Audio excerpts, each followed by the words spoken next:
こんにちは、パコミンです。今日も皆さんの質問に答えていきたいと思います。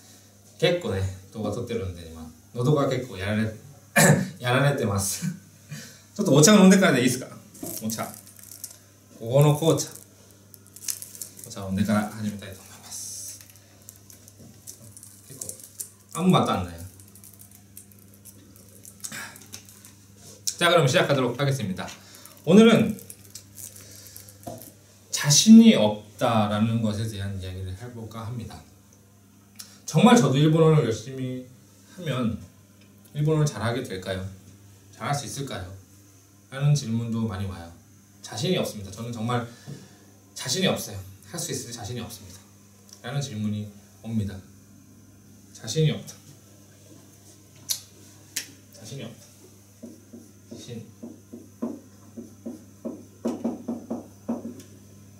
자신가 나요. 자신이 없다. 이거 뜻을 분석해 보면은 자신을 신지를 것, 자신을 믿는 것, 자신을 믿는 게 자신이라는 거거든요. 자신을 믿는 게. 자신을 믿고 계신가요? 난 할 수 있다라는 자신을 믿고 계신가요? 자, 왜 자신이 없느냐? 내가 일본어를 해서 잘할 수 있을지 못할지를 모르겠어요. 불안해요. 정말 저는 일본어를 잘할 수 있게 될까요? 자신이 없습니다. 라는 질문이 있는데, 자, 왜 자신이 없나요? 왜 자신이 없을까요? 그것은 이유는 간단합니다. 해본 적이 없기 때문입니다. 여러분들 일본어를 잘하고 싶지만은 열심히 진짜 공부해 보신 적이 있으신가요? 아직 그 정도까지 누가 뭐래도 난 정말 열심히 공부했다 라고 말할 수 있을 때까지 공부를 해보신 적이 아마 없으실 겁니다. 그렇기 때문에 자신이 없는 거예요. 해본 적이 없기 때문에. 여러분들이 꼭 일본어 공부만이 아니라 무언가 다른 거를 생각해 보세요. 자전거를 처음 탔을 때라던가, 처음으로 심부름, 부모님한테 뭐 부탁을 받아서 심부름을 가봤다던가, 뭔가 처음으로 했을 때를 한번 생각해 보세요. 일본어만이 아니라 처음으로 뭐 수영을 쳤다던가, 처음으로 무슨 농구를 한번 해봤다던가, 뭔가를 처음으로 했을 때 한번 생각해 보세요. 그때 여러분들 자신이 있으셨나요? 아마 없으셨을 겁니다. 하지만 그게 익숙해지고, 특히 자전거 같은 경우, 자전거 처음 탈 때 넘어질까 무섭잖아요. 내가 탈 수 있을까 생각도 들고, 넘어지면 다치겠지 걱정도 되고 굉장히 불안하고. 하지만 그게 계속 타다 보면 언젠가는 아무 생각도 안 하고도 타게 되겠죠. 근데 왜 하기 전에는 무서울까요? 타기 전에, 자전거 탈 수 있게 되기 전에 왜 무서울까요? 타본 적이 없기 때문입니다. 타본 적이 없기 때문에. 일본어도 똑같아요. 공부를 해본 적이 없기 때문에 내가 해서 잘할 수 있을까라는 생각이 드는 거예요. 하지만 예를 들어 저 같은 경우에는 일본어를 한 10년 넘게 접해서 일본에도 오래 살았고 했기 때문에 하면 된다라는 게 있습니다. 하면 된다. 누구나 저라서 한 게 아니라 누구나 하면 할 수 있다라는 자신감이 있는 거예요. 누구나 하면 할 수 있다. 자전거를 타보신 적이 있으신 분, 지금 자전거 타보신 적이 있으신 분들 알겠지만은 한번 타고 난 다음에 느낄 거예요. 누구나 할 수 있다. 아마 누구나 하면 할 수 있을 거다. 근데 하기 전에는 무서워하잖아요. 누구나. 왜냐? 해본 적이 없기 때문에. 일본어 공부도 똑같습니다. 해본 적이 없기 때문에 정말 할 수 있을까? 근데 해본 적이 있는 사람, 결과를 내본 적이 있는 사람, 주변에 일본어 능력점 1급을 갖고 있는 사람한테 한번 물어보세요. 아마 공부하면 된다 라는 생각이 있을 겁니다. 똑같을 거예요. 저랑 똑같을 겁니다. 누구나 공부하면 1급 딸 수 있어요 라고 얘기를 할 겁니다. 아, 이거는 내가 머리가 좋아서 땄지, 아마 너는 하면 안 될 거야, 이렇게 얘기할 사람은 아마 별로 없을 거야. 아마 능력점 1급만이 아니라 2급을 딴 사람도 있고, 주변에 일본어 공부해서 결과를 낸 사람한테 물어보세요. 처음에 공부했을 때 아마 불안했을 겁니다. 그 사람들도. 하지만 아마 똑같은 얘기를 해줄 거예요. 하면 된다. 열심히 하세요. 될 겁니다. 난 천재라서 결과가 나왔지 너는 공부해도 안 될 거야 라고 얘기하는 사람은 거의 없을 겁니다. 하기 전에는 당연히 자신이 없는 거예요.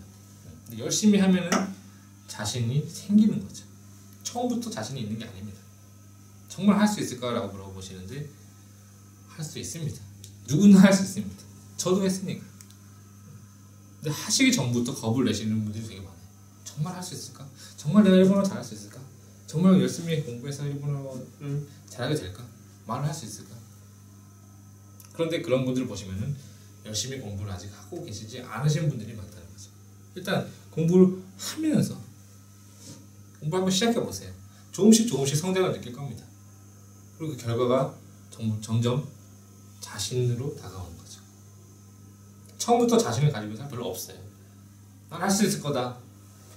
물론 그런 사람도 있습니다. 난 반드시 해낼 수 있을 거야 라고 마인드셋, 정말 자신의 마음가짐을 단단하게 먹고 하시는 분도 계시겠지만 거의 대부분의 분들이 좀 처음 시작할 땐 자신이 없을 거예요. 하지만은 자신이란 것은 처음부터 있는 게 아니라 점점점 공부하면 할수록 생기는 겁니다. 처음부터 할 수 있는 게 아니에요. 저도 유튜브 영상을 찍고 있지만 처음부터 제가 뭐 얼굴을 내놓고서 사람들한테 얘기하는 게 정말 제 자신한테 자신이 있고 당당하기 때문에 한 게 아니거든요. 하면서 점점 그러니까 익숙해지는 거죠. 처음부터 자신 있는 게 아니죠. 솔직히 보십시오, 여러분들. 제 얼굴 한번 보세요. 제가 뭐 잘생겼나요? 뭐 제가 잘생겼나요? 아니거든요. 저에 대해서 자신이 별로 없습니다. 저도 컴플렉스 엄청 많아요. 저 자신에 대해서. 요즘 나이가 들어서 좀 머리도 좀 벗겨지고 있고요. 솔직히 얘기하겠습니다. 던지도 있어가지고요. 솔직히 뭐 누구한테 보여줄 수 있는 그런 일을 할 수 있는 사람이 아니지만 그거는 자신이 만들어낸 공포예요. 자신이 만들어낸 허상. 다른 사람들이 신경 안 쓰는데 컴플렉스는 자체가 자신이 생각하고 있는 게 더 커요. 남들은 그렇게까지 심각하게 생각 안 하는데 자기 자신은 그걸 크게 생각한다는 거죠. 일단 시작을 해보시기 바랍니다. 자신이 없기 때문에 시작을 못한다는 것은 솔직히 말이 안 되니까요. 처음부터 누구나 자신은 없습니다. 계속 열심히 하기 때문에 점점 자신감이 생기는 거지. 농구 같은 걸 처음 시작한 사람이 처음부터 난 농구 되게 자신 있어 하는 사람 없잖아요. 연습을 해서 점점 실력이 늘면 늘수록 점점 자신이 생기는 거죠. 처음부터 자신 있는 게 아닙니다. 일본어도 똑같습니다. 처음부터 자신이 있다. 자기는 자신감으로 뭉쳐있다 이런 사람은 별로 없어요. 점점 자신감이 생기는 거죠. 처음엔 누구나 없습니다. 공부를 하면 할수록 열심히 노력을 하면 할수록 자신감이 생기는 거예요. 그렇기 때문에 자신감이 없어서 정말 할 수 있을까 저는 의문이기 때문에 정말 저도 할 수 있을까요? 라는 생각을 가지고 계신 분들 일단 한번 시작을 해보시기 바랍니다. 중요한 건 시작이에요. 시작할 수 있는 마음가짐, 그게 중요한 거죠. 일단 시작을 해야 결과가 나오는 거잖아요. 공부를 한 번도 한 적이 없는데 일본어를 잘하는 사람은 없습니다. 당연한 얘기예요. 공부를 열심히 했기 때문에 결과가 나오는 거죠. 도전도 해보지 않았는데 결과가 나오는 건 전혀 없는 겁니다. 자신감이 없으신 분들을 위한 영상이었습니다. 오늘 여기까지입니다. 감사합니다.